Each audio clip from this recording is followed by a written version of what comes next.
राहुल गांधी पर जमकर बरसे शिवराज सिंह। चुनावी माहौल के बीच नया घमासान शुरू। भाषा की मर्यादा क्यों भूल रहे राहुल गांधी? राहुल गांधी का मानसिक संतुलन बिगड़ा। नमस्कार, मैं हूं साइम और आप देख रहे हैं कैपिटल टीवी का खास शो टर्निंग पॉइंट। लोकसभा चुनाव के बीच में जिस तरह की बयानबाजी हो रही है, उससे तो साफ है कि विपक्षी पार्टियां पूरी तरह से बौखलाई हुई हैं और पीएम मोदी की लोकप्रियता देखकर वो बुरी तरीके से घबरा गई हैं। इसलिए वो कुछ भी अनाप शनाप बोलने से पहले एक बार भी नहीं सोच रही हैं। लेकिन लोकसभा चुनाव के बीच में अब राहुल गांधी को लेकर कुछ ऐसा बयान दिया गया है शिवराज सिंह चौहान की तरफ से, जिसके बाद कांग्रेस और विपक्षी पार्टियों में हंगामा बरपा हुआ है। तो क्या कुछ है पूरा मामला और कैसे राहुल गांधी पर जमकर निशाना साधा है एमपी के पूर्व सीएम शिवराज सिंह चौहान ने, सब कुछ आपको पॉइंट टू पॉइंट बताते हैं। लोकसभा चुनाव 2024 में तमाम राजनीतिक दलों के नेता एक दूसरे के खिलाफ बयानबाजी कर रहे हैं। हालांकि कुछ नेता बयान देते देते भाषा की मर्यादा भी भूल रहे हैं। कांग्रेस नेता राहुल गांधी की तरफ से पीएम मोदी के लिए असभ्य भाषा के इस्तेमाल की आलोचना हो रही है और इसी मुद्दे पर अब मध्य प्रदेश के पूर्व सीएम और भाजपा के दिग्गज नेता शिवराज सिंह चौहान ने राहुल गांधी पर बड़ा हमला किया है। शिवराज ने ये तक कह दिया है कि राहुल गांधी अपना मानसिक संतुलन खो चुके हैं। महाराष्ट्र के सोलापुर में राहुल गांधी पीएम मोदी के लिए तू तड़ाक का इस्तेमाल करते हुए नजर आए और इस दौरान वो भाषा की मर्यादा भी भूल गए। राहुल गांधी ने कहा कि हिंदुस्तान की जनता समझ गई है कि नरेंद्र मोदी जी अरबपतियों के नेता हैं, गरीबों के नहीं। जैसे ही मैंने ये देश के एक्सरे की बात की, नरेंद्र मोदी कांपने लगा। उसकी आदत है, जैसे ही डर लगता है वो झूठ बोलना शुरू कर देता है। जैसे ही उसको डर लगता है वो कभी पाकिस्तान की बात करेगा, कभी चीन की बात करेगा, तो एक के बाद एक करके झूठ बोल रहा है, मगर इस बार नहीं निकल पाएगा। पीएम मोदी के लिए राहुल गांधी की तरफ से असभ्य भाषा के इस्तेमाल पर शिवराज सिंह चौहान बुरी तरीके से भड़क गए। उन्होंने कहा कि राहुल गांधी का मानसिक संतुलन गड़बड़ा गया है, ये भारत के मूल्य नहीं है। शिवराज ने यह भी कहा कि पीएम मोदी दुनिया के सबसे लोकप्रिय नेता हैं और दर्जनों देशों ने उन्हें अपने सबसे बड़े सम्मानों से सम्मानित किया है। पहले सुनिए कि क्या कहा है शिवराज सिंह चौहान। मानसिक संतुलन बिगड़ गया है राहुल गांधी जी का। ये भारत के संस्कार नहीं है। दुनिया के सर्वाधिक लोकप्रिय नेता, जिनको दुनिया के दर्जनों देशों ने अपने सर्वोच्च सम्मान से सम्मानित किया है, आज केवल भारत नहीं दुनिया की आस है नरेंद्र मोदी। और उनके बारे में अब शब्दों का प्रयोग करना यही दर्शाता है कि कांग्रेस बौखलाई है, उसका अस्तित्व समाप्त होने वाला है। हार का डर ऐसा है कि वो सीट छोड़ते भाग रहे हैं। उस बौखलाहट में उन्होंने दिमागी संतुलन खो दिया है। राहुल गांधी जी का मानसिक उपचार कराने की आवश्यकता है, उनका इलाज होना चाहिए। कांग्रेस नेता राहुल गांधी के बयान पर पलटवार करते हुए शिवराज सिंह चौहान ने जिस तरीके से निशाना साधा और कहा कि नरेंद्र मोदी भारत ही नहीं दुनिया की उम्मीद है, उनके लिए अपमानजनक शब्दों का इस्तेमाल ये दर्शाता है कि कांग्रेस को हार का डर कितना सता रहा है। वो अपनी सीट से भाग रहे हैं। शिवराज ने यह भी कहा कि कांग्रेस का अस्तित्व समाप्त होने वाला है। राहुल गांधी ने घबराहट की वजह से अपनी मानसिक स्थिरता को खो दिया है। राहुल गांधी को मानसिक उपचार की जरूरत है। इतना ही नहीं, एक तरफ तो राहुल गांधी के बयान पर वार पलटवार का सिलसिला चल रहा है, तो वहीं दूसरी तरफ राहुल गांधी अपने बयानों की वजह से सफाई देने को भी मजबूर हो गए हैं और साथ ही साथ राहुल गांधी के बयान को लेकर कांग्रेस को नोटिस भी इलेक्शन कमीशन ने भेज दिया है। दरअसल कांग्रेस सांसद राहुल गांधी का संपत्ति बांटने वाला बयान इस वक्त राजनीतिक चर्चा का विषय बना हुआ है।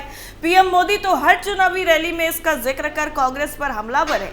अब इस पर राहुल गांधी ने सफाई दी है। राहुल गांधी ने कहा है कि पार्टी के घोषणा पत्र में वादा किया गया है कि देश के 90% लोगों को 16 लाख करोड़ रुपए की एक छोटी राशि वापस की जाएगी। ये राशि प्रधानमंत्री नरेंद्र मोदी ने चुनिंदा 22 लोगों को दी थी।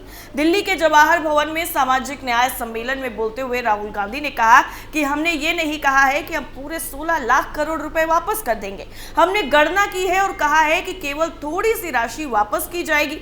राहुल गांधी यहीं पर नहीं रुकते हैं। उन्होंने कार्यक्रम में आगे बोलते हुए कहा कि हमने गणना की है कि हमें जो लगा वो न्याय है और वो मदद दी जानी चाहिए। हमने इसे घोषणा पत्र में रखा है। लोगों से ये पूछने पर कि उन्हें पार्टी का घोषणा पत्र कैसा लगा, राहुल गांधी ने कहा कि आपने देखा होगा कि प्रधानमंत्री घबरा गए हैं, एक क्रांतिकारी घोषणा पत्र है। राहुल गांधी ने जवाहर भवन में लोगों से यह भी कहा है कि अगर कांग्रेस सत्ता में आती है तो जाति आधारित जनगणना सबसे पहले की जाएगी। यह जाति आधारित जनगणना तक की सीमित नहीं रहेगी, बल्कि आर्थिक और संस्थागत सर्वेक्षण भी होगा। ये एक राष्ट्रीय एक्सरे होगा। राहुल गांधी ने यह भी कहा कि आजादी के 70 साल बाद स्थिति का आकलन करने के लिए ये एक महत्वपूर्ण और तार्किक कदम होगा।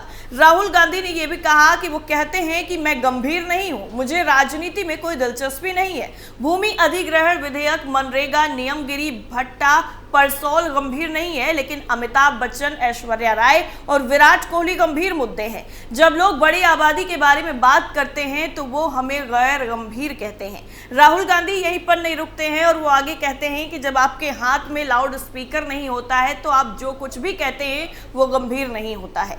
इतना ही नहीं, राहुल गांधी और पीएम मोदी के बयान पर अब इलेक्शन कमीशन ने पार्टियों को नोटिस भेज दिया है। दरअसल चुनाव आयोग ने 25 अप्रैल को आचार संहिता उल्लंघन के मामले में बीजेपी और कांग्रेस दोनों राजनीतिक दलों को नोटिस जारी कर दिया। ये नोटिस पीएम नरेंद्र मोदी और राहुल गांधी के खिलाफ चुनाव आयोग में दर्ज की गई शिकायतों के मद्देनजर बीजेपी और कांग्रेस के अध्यक्षों को भेजा गया है। द इंडियन एक्सप्रेस की एक रिपोर्ट के मुताबिक ये पहली बार है जब स्टार प्रचारक की बजाय पार्टियों को नोटिस भेजकर चुनाव आयोग ने इस तरह की शिकायतों से निपटने के अपने रवैये को बदला है। दरअसल इससे पहले चुनाव आयोग राजनीतिक पार्टियों के लिए एडवाइजरी जारी किया करता था। अगर किसी उम्मीदवार के खिलाफ कोई शिकायत आए तो चुनाव आयोग उम्मीदवार को ही नोटिस भेजा करता था। अपने नोटिस में आयोग ने यह भी कहा है कि पार्टी के स्टार प्रचारक अपने खुद के भाषणों के लिए व्यक्तिगत रूप से जिम्मेदार हैं, लेकिन अलग अलग मामलों में आयोग आचार संहिता के उल्लंघन के लिए पार्टी के प्रचारकों को भी जवाबदेह ठहरा सकता है।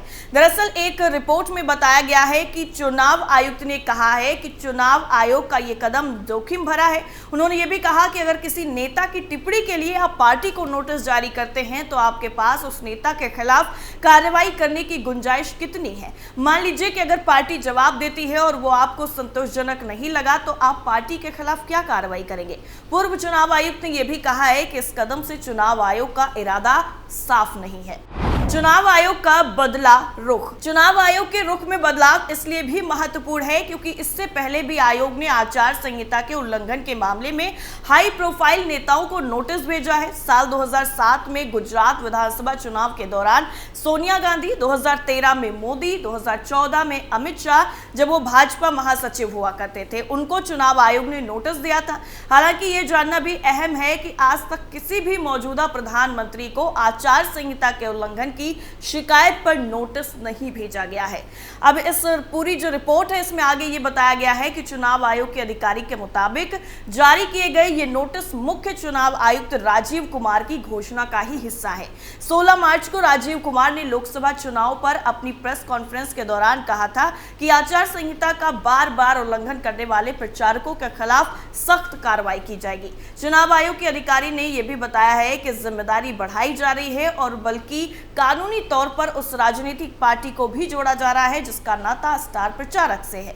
चुनाव आयोग में पंजीकरण के वक्त पार्टियां वादा करती हैं कि वो संविधान के आदर्शों पर कायम रहेंगी। हमने उन्हें उनके इस वादे के बारे में याद दिलाया है। इतना ही नहीं, कर्नाटक में एक चुनावी रैली में प्रधानमंत्री नरेंद्र मोदी ने दोबारा से कुछ ऐसा कह दिया जिस पर घमासान मचा हुआ है। दरअसल उन्होंने कहा है कि कांग्रेस प्रदेश में पिछले दरवाजे से ओबीसी लिस्ट में मुसलमानों को शामिल करने और संविधान का उल्लंघन करने की कोशिश कर रही है। टाइम्स ऑफ इंडिया की एक खबर के मुताबिक पीएम मोदी ने कहा है कि कांग्रेस ने धार्मिक आधार पर आरक्षण को बढ़ावा दिया। उन्होंने ये भी कहा कि कर्नाटक में सभी मुसलमानों को ओबीसी के समान पिछड़ा घोषित करने का कांग्रेस का फैसला पिछड़े वर्गों के हितों के लिए नुकसानदायक था। पीएम मोदी ने आगे कहा कि संविधान लिखने वाले बाबा साहब अंबेडकर धार्मिक आधार पर आरक्षण के खिलाफ थे, लेकिन कांग्रेस ने उनकी पीठ में छुरा घोंपा।